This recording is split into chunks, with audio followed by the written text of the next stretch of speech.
ចាខ្ញុំបានទៅដល់ខេត្តសៀមរាបដើរលេងហើយក៏មិនដែលភ្លេចដែរនៅក្នុងចិត្តគិតថាធ្វើយ៉ាងម៉េចគឺត្រូវតែទៅមើលផ្ទាំងគំនូរនឹងឲ្យបានហើយខ្ញុំក៏បានទៅមើលនៅសួនព្រះរាជដំណាក់ខ្ញុំមិនដឹងថាត្រូវបញ្ចេញអារម្មណ៍មកទេប៉ុន្តែវាជាអារម្មណ៍សោកសៅសង្រេងដែលយើងមើលឃើញទស្សនវិជ្ជានៅលើផ្ទាំងគំនូរជារូបភាពប៉ុន្តែមានសម្លេងនៅក្នុងខួរក្បាលផាន់ខ្ញុំពេលដែលមើលឃើញរូបភាពទាំងអស់ហ្នឹងគឺវាលេចឡើងនៅរាល់សកម្មភាពដែលវាបានកើតឡើងនៅក្នុងសម័យសង្គ្រាមចាលើកទី1ដែលបងប្អូនវរៈកងទ័ពយើងពលីដែលបងប្អូនជនភៀសសឹកផាន់យើងត្រូវបែកបាក់គ្នាជំនះចេញពី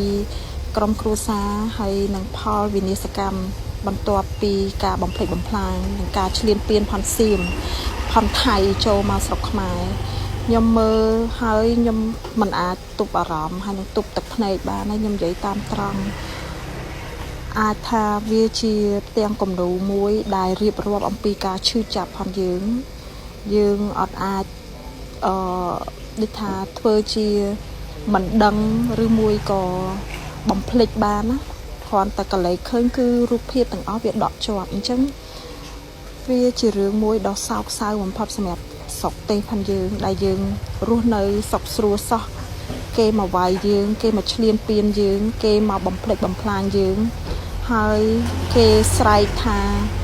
ដោយសារតែយើងគឺជាប្រទេសដែលមានស្កែមគេយកលេសចាជាលេសមួយដែលពិភពលោកទាំងមូលគួរតែមើលចាពីទង្វើ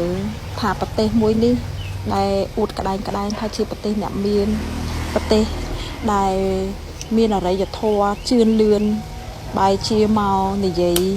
បង្កាច់បង្ខូចប៉ុន្តែការពិតវានៅតែជាការពិត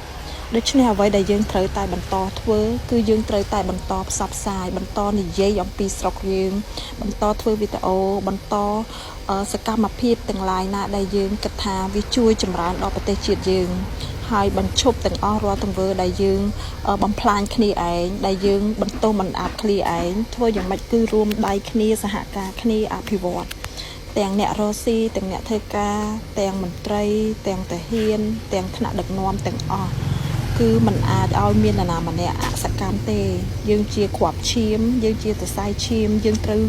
នាំគ្នារត់ទាំងអស់គ្នាទៅប្រទេសជាតិយើងរងមាំអភិវឌ្ឍទៅយើងអាចនឹងកសាងខ្លួនសម្រាប់ការការពារខ្លួនយើងតទៅថ្ងៃមុខពីព្រោះវាមិនបញ្ចប់ទេវានឹងបន្តរហូតអញ្ចឹងតើតែយើងខ្លាំងយើងត្រូវតែបង្រៀនកូនចៅយើងជំនាន់ក្រោយឲ្យចងចាំទុកហើយកុំភ្លេចថាបើសិនជាយើងតូចយើងត្រូវតែតាំងបើសិនជាយើងអត់មានចំណេះវិជ្ជាក្នុងខ្លួនយើងនឹងចាញ់គេហើយពីព្រោះសម័យកាលនេះគឺសម័យការប្រើចំណេះដឹងប្រើការទូត